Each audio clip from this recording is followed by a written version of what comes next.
Revoice Podcast Network. The mic is ours.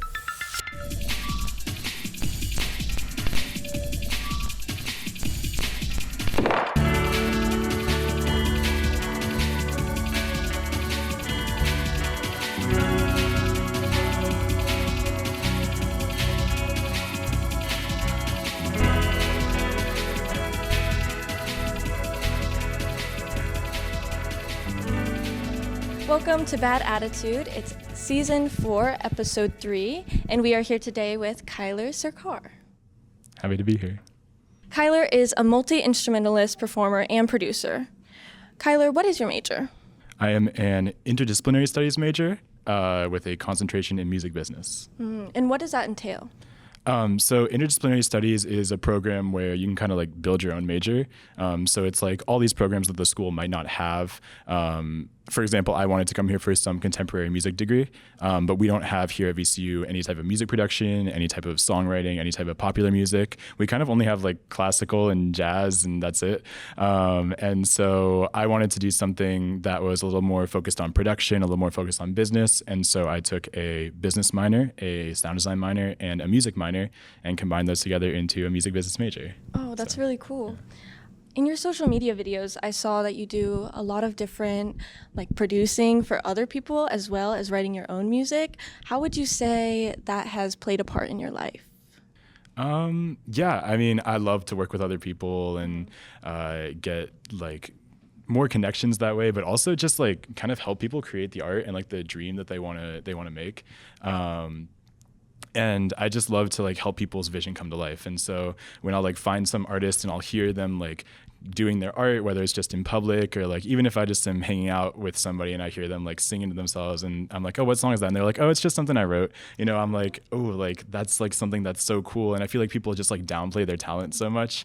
And when I hear that from other people, I'm like, oh my gosh, like I can help that come to life. Mm-hmm. And so I love that like that's an ability that I have. And like I feel like so many people like their voices in like music never get heard because they just don't have access to like a producer or like resources. And so I love to be that person for people. I think that's amazing because I personally write a lot of music, but I don't produce it. So I can't really make a single or an album. So just helping the people that don't know how to necessarily do that find a way to is really cool to me. I can tell from looking at your Instagram page that you enjoy every single part of making music, from the production aspect to the writing, the early stages, the in-between, and the final product. But what would you say is your favorite part? Oh, that's a hard one. I think that probably my favorite part is it's not necessarily like a specific stage, but it's like there's always a point of the process where magic happens. Like every song, there's just like, you know, there's a point where that thing clicks. There's like an idea you've been chasing the whole time and you write that one line that's like perfect, or like you're sitting in the studio and like someone plays something on an instrument. You're like that right there, that's what I need. You know what I mean? And so it's like this moment of like, yeah, it's like, wow, like it's all coming together. This is it. And whether that happens early on in the writing process, whether that happens in the final mix where like you just change one little dial and it all like falls together, it's just like that's definitely my favorite part. Yeah, for sure. Yeah. And how do you feel about social media being an outlet and an opportunity for music growth and interaction, like for people to be able to see you and stuff? Yeah, it's tricky right now because we're in kind of like this shifting landscape of, it used to be, you know, everybody went through a label, everybody went through advertisers, everybody went through marketers, and the only way people could hear your music if it was on the radio. And now we're kind of shifting this landscape where all these voices are now able to be heard. Like you can like hear just somebody who wrote a song in their bedroom and all of a sudden they just like record a video and it's on social media. And social media is really great that way, but it's also kind of tricky in the fact that it kind of oversaturates the market as well. You just have like so much. And so you have all these people who are like maybe very talented songwriters who are getting like 10 views. Because they don't have the marketing right. or like the behind the scenes kind of funds for that. How did you start your music journey and what brought you to this? Have you always liked music? Yeah, my mom likes to tell this story about when I was 3 or like 2 or something. I was sitting in my high chair and I was like, Mommy, the sink is dripping ode to joy. And perfect pitch. Maybe. The jury's still out on that one. But Man, yeah, I've been doing music my whole life. I was in choir from the time I was really little, in like my church that I grew up in, and I started taking piano lessons when I was 8. I picked up guitar when I was 11, drums and bass when I was 13, and then just kind of been exploring other instruments since then. But yeah, I mean, music has always been kind of a part of who I am, and like now that I'm like really focused on turning it into a career and doing so much with it in my life, I think it's yeah, it's kind of just even grown even more from that. Yeah, that's same with me. I started choir when I was really little, and That's I've just awesome. loved it ever since, so I completely understand that. If you could talk to an aspiring musician, what advice would you give them and to help them achieve their goals? Yeah, that's a great question. I think that consistency is really important. I think that it's just like you can, upload something that you posted. Like I was talking about, there's so many of these people who are just like, they make great art, but they'll just post whenever they feel like it. And they're only getting like tens or hundreds of views. And part of it is like the marketing, and there's definitely like a lot of like nepotism in the music industry. There's definitely a lot of just uncontrollable stuff that like people are just privileged and are able to get more that way. And that's definitely a huge factor. But there's also something to be said for people who kind of just like make music off vibes, and that's a great way to do it, I think. But if you're trying to make a career, if you're trying to like actually like make the like do the thing that you love for your entire life, it takes time, it takes consistency, it takes maybe a posting schedule, maybe a release schedule if you want to release a bunch of stuff. And yeah, so consistency would be like the biggest thing I would just encourage. Just build the skill of persistence, of consistency, of self-discipline for like people who are starting out. Yeah, and that's true for everything, but specifically for music, because it is such a hard market, because Absolutely. there's so many people doing music. But if you're consistent with it, there's more of a chance that it'll reach a wider audience and Right, stuff. exactly. When I look at your music, social media, and the way you go about the music journey, I see a real independent DIY mindset. The type of mindset was not very common until the past few This type of mindset was not very common until the past few decades in the music world.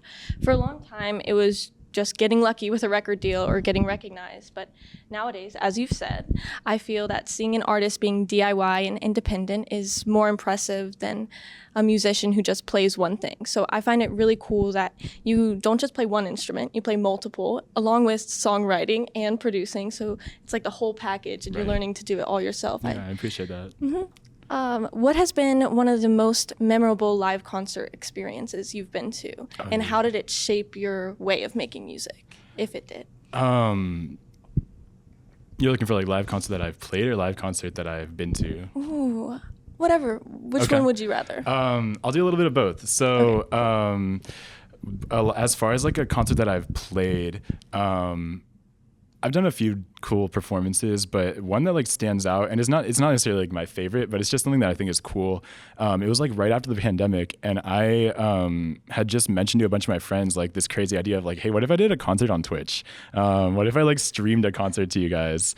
And I had my whole studio set up, and I like got a bunch of my sound tech stuff set up, and had my family like help me do sound tests, and then like I was able to just do this like live streamed concert in my studio, and like the chat was like super engaged, and everyone was super like having a lot of fun, and people have been asking me to do it again actually, because I have a lot of friends who live like far away, and so that would help out for them too. Like I have friends on other continents and on the other coast and stuff, and so it's like they all want to see me perform again, so I might do that again.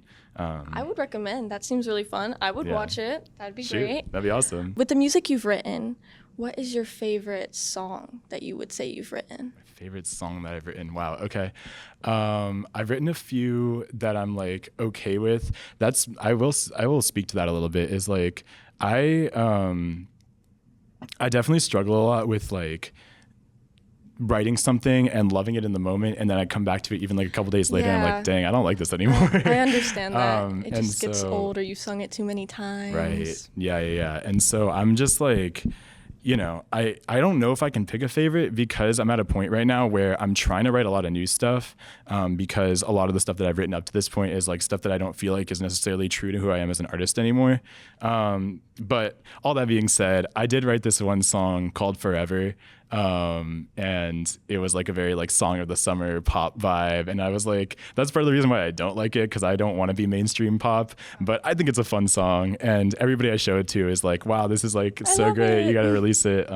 So I don't know, maybe y'all see that one someday, but maybe. Music can be very challenging, demanding, and stressful. What for you personally is the hardest part about music? The hardest part of music, it's definitely the thing of like getting over myself, because as I've had pointed out like multiple times to me, it's like I have everything that I need to release music consistently, to play shows consistently, to grow as an artist, and I just don't, because I get in my own way, because I'm like, I don't like this, or, you know, like I'll go back and like I said, like I write a song and then a couple days later I don't like it anymore. And it, like in other people's eyes, it hasn't changed. And so maybe I should just be releasing stuff even if I don't love it anymore. But the hardest part is definitely like getting past my own perfectionism of like, I really want this to be like my best. And like, even like, cause it takes time to make a song. And so like, even like up to like, you know, 6 months or a year from the time you write it to the time it's fully produced and ready to release. And like in that time, I grow so much as an artist too, that like by the time I get to the end of the process, I'm like, do I really want to release this anymore? And that's definitely gets in my way all the time. Yeah, you have to think about, maybe I don't like it anymore, but Right. somebody else will, and maybe Right. they'll love it, and maybe that'll be their favorite song ever. Right. You never know. So Yeah. I would say just do it. I think Yeah. you can. You have all the resources, and I've heard that you're really good from my roommate, so. I appreciate that. Would you call yourself a digital or like an analog artist? Digital or analog? I will say right now, definitely very digital, because I love to record like acoustic instruments, but as far as like when we're talking about like production and like equipment like that, analog equipment is expensive. It's nuts how expensive it can get, and there's a lot of this is like a controversial opinion among producers, but like there's a lot of software out there that can get the job done almost as well as analog equipment for like 1% of the price. And so as of right now, especially because my studio environment is very mobile, I can move around a lot with it. And I do a lot of like bedroom production, and like small, like a lot of the times when I set it up, it's in a small space. I don't have the space for maybe a whole rack or like a bunch of like gear. And so right now, a lot of the stuff I do is digital on my computer, and yeah. Well, do you have any music or releases that you would like to shout out? Not at this moment. I don't have anything out on Spotify yet. I did do a cast recording with the theater program that's on the VCU Theater like Spotify page. If you guys want to check that out, it's like 12th Night Cast Recording, VCU Arts Theater. It's on Spotify. But if you're interested in my music and the stuff that I've been talking about a little bit more, check out Kyler's Tunes on Instagram, on TikTok, and yeah, that's where all that stuff will be announced pretty soon. Awesome. And what were your social medias again? Yeah, it was Kyler's Tunes. So on all platforms, it's KYLERS, and then the word tunes, TUNES. Oh, I can write it on the board. Yeah, sure. Oh. Do that real quick.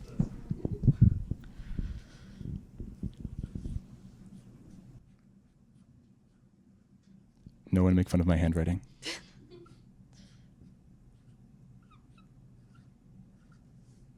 And then, yeah, that on Instagram and TikTok.